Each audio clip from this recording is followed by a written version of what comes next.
I always thought I'd be the one to cut ties first, but I wasn't. It was my mom who disappeared from my life, or at least she made it easy to let her fade away. I'm 46 now, living in a modest one-bedroom in San Luis Obispo, California, and working as a middle school history teacher. I used to think I could handle her unpredictable moods, her outbursts, the bruises that sometimes seemed accidental but weren't. I thought love was enough, or maybe I thought endurance was love. But one day, I looked in the mirror and realized I had started seeing her reflection in my own. That scared me more than any slap or scream ever could. It wasn't a clean break. When she started dating a guy who couldn't have been older than me, some slick 27-year-old from Santa Barbara, I told myself it was none of my business. But deep down, it made my skin crawl. The last time I saw her was at a grocery store on Monterey Street. She was holding his hand, laughing like a teenager, and I just stood there frozen. She spotted me, waved like nothing was wrong, and went right back to him. I turned and left, didn't even pick up the loaf of bread I'd come for. That night, I blocked her number. But then my sister, Andrea, came into the picture. She cornered me at the school parking lot one day, her face flushed and angry, demanding to know why I was avoiding Mom. I tried to explain about the bruises, the screaming, the way Mom's boy toy gave me the creeps. But Andrea wasn't having it. She said I was being judgmental, selfish even. That Mom was lonely, struggling, and I was leaving her in the dust. That she needed me. That was the moment I realized Andrea didn't know. Or maybe she knew and didn't want to know. Either way, I felt something cold settle in my chest. What Andrea didn't understand was that it wasn't just the boyfriend. It was everything.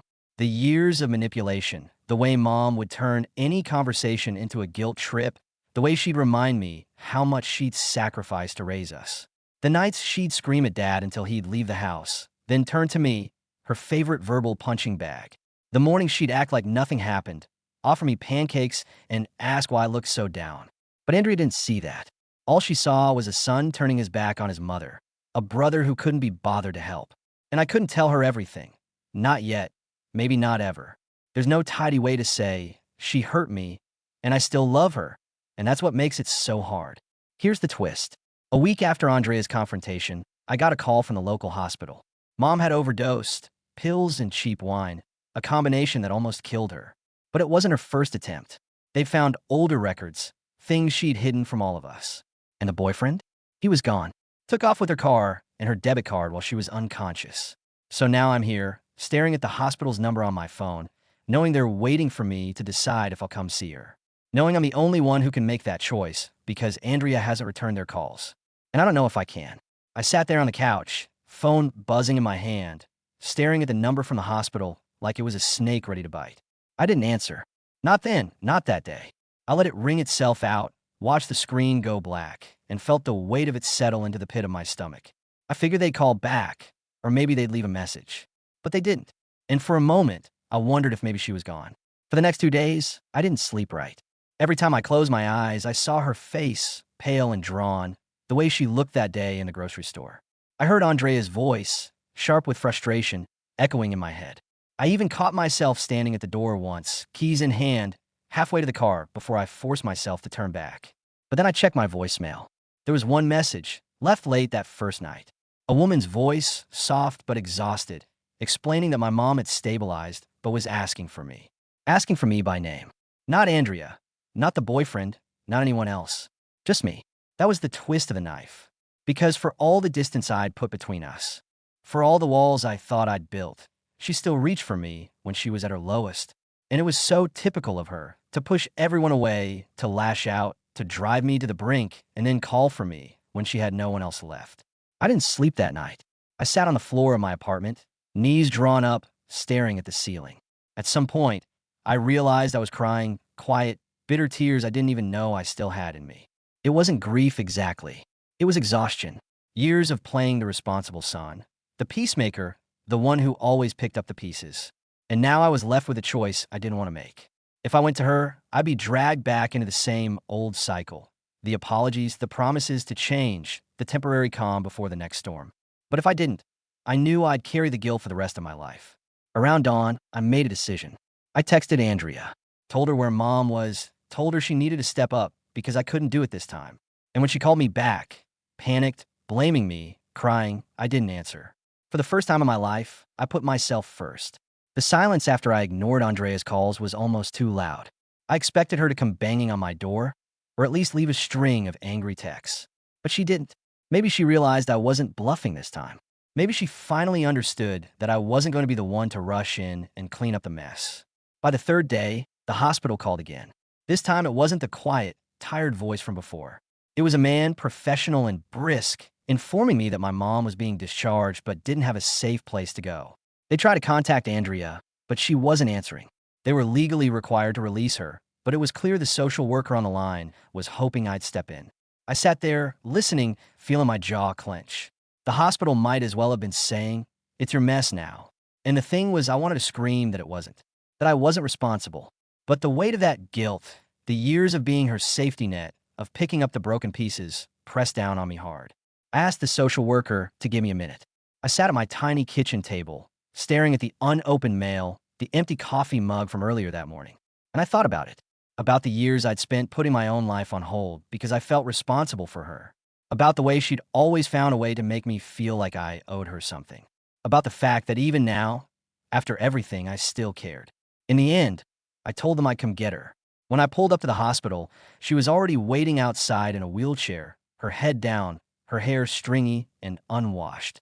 There was no sign of the boyfriend, no dramatic reunion, just a nurse who barely glanced at me as she pushed the chair toward the curb. I could feel the weight of my resentment coiling in my gut as I parked and got out. She didn't even look up when I approached. It was like she was a stranger now, frail, almost transparent in her hospital gown and thin sweater. I helped her into the car, my hands shaking a little as I buckled the seatbelt. She said nothing, just stared out the window, her reflection a pale ghost against the glass. I started driving without a word, the silence between us thick enough to choke on. About 10 minutes down the road, she finally spoke. Her voice was barely a whisper, something about how she was sorry, how she never meant for things to get so bad. And for a second, just a second, I almost believed her. But then I remembered all the times she'd apologized before. The promises that never stuck, the endless cycle of forgiveness and betrayal. I kept my eyes on the road, my grip on the steering wheel tightening. It's too late for sorry, I thought, but I didn't say it out loud. There was no point. She wasn't the type to hear it anyway. I took her back to her apartment. It was as bad as I remembered, dark, cluttered, the air thick with stale cigarette smoke and a faint hint of mildew. As I helped her inside, she flinched at my touch, like a skittish animal, but I steadied her anyway. And when she was settled on the couch, staring blankly at the muted television, I stood there for a long minute, just watching. Then I turned and left, closing the door quietly behind me. I thought leaving her there would bring me some sense of closure, but it didn't. For days after, I felt like I was walking through fog, my mind looping back to her hunched figure on the couch, the blank stare, the weight of years pressing down on both of us. Andrea called me again, finally. This time she wasn't angry. She sounded tired, resigned. She said she'd gone to check on Mom and found her sleeping with the TV still on, surrounded by dirty dishes and unopened mail. Andrea said it felt like walking into a mausoleum where the body hadn't caught up yet. I listened without interrupting, biting back the urge to say, "I told you so." She said she was going to try to help, but she didn't sound convinced. Said she'd check in every few days, bring groceries maybe, but she didn't sound like she believed it would make a difference. After we hung up, I sat in silence for a long time. I felt nothing, or maybe I just didn't recognize the feeling. It was like the part of me that had spent years trying to fix things had finally given up, leaving behind only the shell of obligation. But later that night, I couldn't sleep. I lay awake, staring at the ceiling, listening to the hum of the refrigerator, the distant sounds of cars passing on the street below. And I realized I wasn't just angry with her. I was angry with myself. For not cutting ties sooner. For letting her pull me back in. For still feeling like it was my job to pick up the pieces. A week passed, and then another. Andrea stopped calling. Mom didn't try to reach me either. It was like the whole family had gone quiet, waiting to see who would make the next move. And for the first time in years, I didn't feel the need to be the one to break the silence. But then came a text from an unknown number. Just a single line. "Your mom's boyfriend was arrested in Pismo Beach." I stared at the message, reread it 3 times. There was no signature, no explanation, just that. I looked it up. Turns out he'd been caught stealing from another elderly woman he was supposedly helping out. Fraud, theft, maybe worse. The details were murky, but the message was clear. The guy who'd abandoned my mom in the hospital hadn't just been using her. He'd been using others, too. And somehow, that made it worse. It wasn't just her loneliness, her desperation that had put her in his path. It was his calculated cruelty, his pattern of finding the vulnerable and taking what he could. It made me sick to think she'd fallen for it, but it also twisted something inside me. Because as much as I wanted to blame her for everything, a part of me knew she wasn't the only villain in this story. I kept thinking about that text for days. It was like a splinter I couldn't pull out, nagging at me every time I thought I'd moved past it. I tried to focus on work, on my students, but it was like the past had a gravity that kept pulling me back. The thing was, I could almost hear Mom's voice in my head, saying how it wasn't her fault, how he'd charmed her, how she'd been manipulated. And part of me, the part that still remembered her lullabies, the good days when she wasn't this person, wanted to believe her. But I couldn't forget the rest. The bruises she'd left on my arms when I was a kid. The time she'd slapped me across the face when she didn't get her way. The way she made me feel like I was never enough, always lacking, always the problem. That night, I found myself standing outside her apartment building again. I didn't plan to go in. I just needed to see it to remind myself why I was keeping my distance. The light was on in her window, the same dim glow I remembered from years ago. I stood there for a long time, watching the light flicker like a weak pulse. And I realized something I hadn't let myself admit before. I didn't hate her. I hated what she'd done. I hated what she'd allowed herself to become. But I didn't hate her. And somehow, that made it all hurt even more. The next morning, I woke up feeling like I'd been through a war. I was drained, physically and emotionally. It felt like I'd fought every battle I'd avoided for years in my sleep. My apartment was cold and quiet, the morning light slanting through the blinds. I sat at the kitchen table, staring at the same spot I'd sat in the night Mom was discharged. That was when I decided to call her. Not because I wanted to, but because I needed to hear her voice to remind myself why I'd walked away. She answered after a few rings. Her voice was hoarse, as though she'd been crying, or maybe she was just sick. She said my name softly, like she wasn't sure it was really me.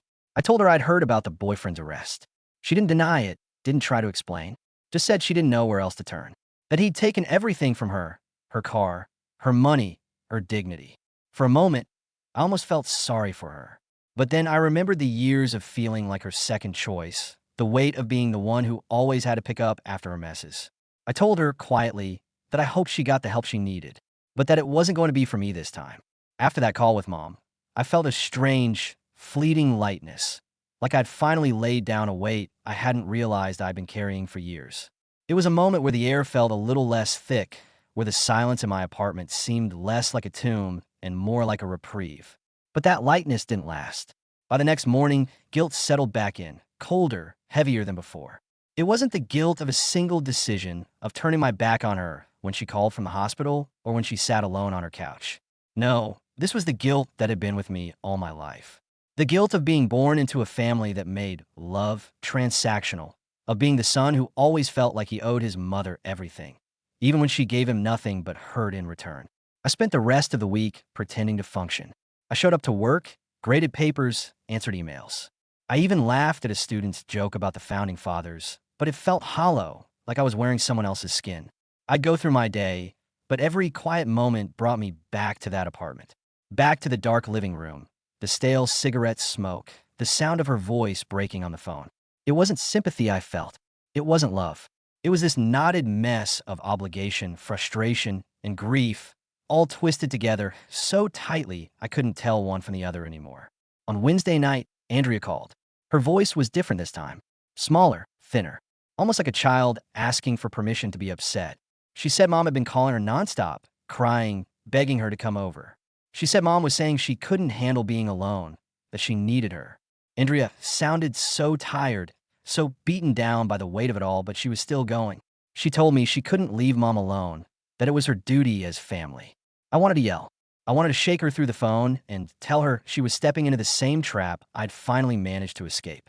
That she was about to become the next person bleeding herself dry for someone who would never be satisfied. But I didn't.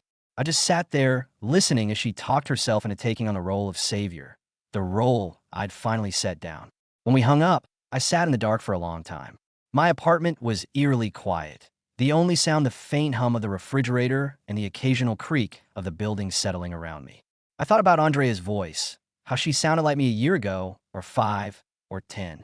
I thought about how we'd both grown up in the same house, learned the same twisted lessons about love and loyalty, about what we owed our mother. But while I had finally managed to break free, Andrea was still trapped. And maybe deep down, a part of me was relieved it wasn't me anymore. That realization made me feel sick. I wasn't angry at Andrea. I wasn't even angry at Mom anymore. I was just so damn tired. Tired of being the one who always had to make the hard decisions. Tired of carrying the guilt for choices that were never really mine. Tired of loving someone who never really loved me in return, at least not in a way that didn't hurt. I stood up, poured myself a glass of water, and sat back down at the kitchen table.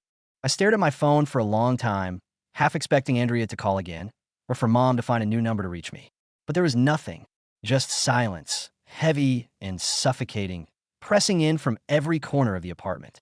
I thought about calling Andrea back, about telling her not to go, to let Mom figure it out on her own for once. But I knew she wouldn't listen, just like I hadn't listened all those times someone else tried to tell me. We all had to learn the hard way. So I sat there, in the dim light of my apartment, with the weight of everything we'd been through hanging around my shoulders like a shroud.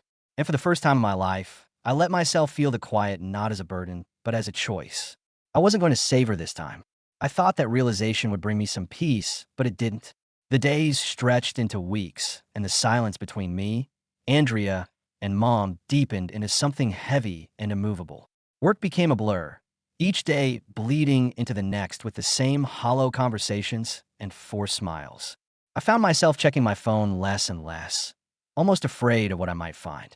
Each notification made my heart jump, but it was never them. Just spam emails, calendar reminders, the occasional message from a colleague. The absence of their voices was louder than any argument we'd ever had. And then, one afternoon, Andrea texted. Just one line, she's in the hospital again. No explanation, no details. I sat there, staring at the screen, feeling that familiar rush of guilt and frustration. The hospital. Again. I didn't respond. I couldn't. That night, Andrea called, her voice breaking. She said Mom had collapsed in her apartment. The neighbors heard a crash and called 911. The boyfriend was long gone. No one knew where he was. Andrea was the emergency contact, but she couldn't handle it. She said she'd tried, but she couldn't keep doing this alone. I listened, feeling the same cold weight settle over me. I could hear the desperation in her voice, the fear and exhaustion, but I couldn't bring myself to say I'd come. Instead, I told her I was sorry she had to go through this, that I hoped Mom would pull through. And then I hung up.